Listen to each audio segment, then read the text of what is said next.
केंद्र सरकार अपने कई स्कीम के जरिए देश में औषधीय पौधे की खेती को बढ़ावा देना चाहती है। आप भी उसका लाभ उठा सकते हैं। आप कॉन्ट्रैक्ट फार्मिंग के जरिए भी तुलसी की खेती की शुरुआत कर सकते हैं।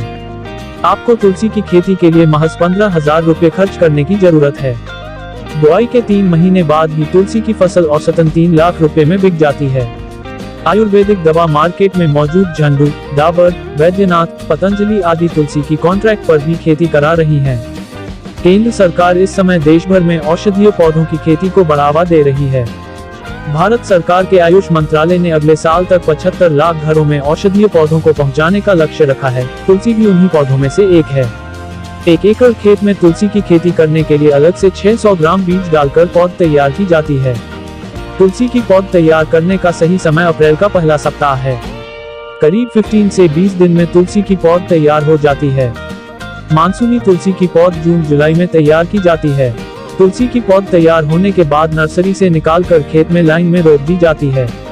तुलसी के पौध की रोपाई के समय यह ध्यान रखा जाता है कि पौधे से पौधे की दूरी 12 से 15 इंच व लाइन से लाइन की दूरी 15 से 18 इंच हो। तुलसी की फसल में महीने में 2 से 3 सिंचाई पर्याप्त है।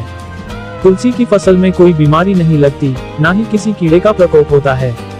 तुलसी के पौधे को बढ़ाने के लिए खाद के रूप में केवल गोबर की खाद का ही प्रयोग किया जाता है। तुलसी की फसल पौध रोपने के बाद 65 से 70 दिनों में पककर तैयार हो जाती है।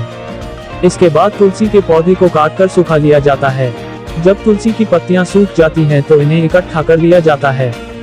उपज के रूप में 1 एकड़ खेत में तुलसी की 5-6 क्विंटल सूखी पत्ती प्राप्त होती है। झंडू, डाबर, पतंजलि, वैद्यनाथ व हमदर्द जैसी औषधि कंपनियां तुलसी की पत्तियां 7,000 रुपए क्विंटल के हिसाब से खरीद लेती हैं। 1 एकड़ तुलसी की फसल पैदा करने में 5,000 रुपए का खर्च आता है। 1 एकड़ तुलसी की फसल से 36,000 रुपए की बचत एक फसल में हो जाती है, जबकि साल में तुलसी की 3 फसल पैदा की जा सकती है।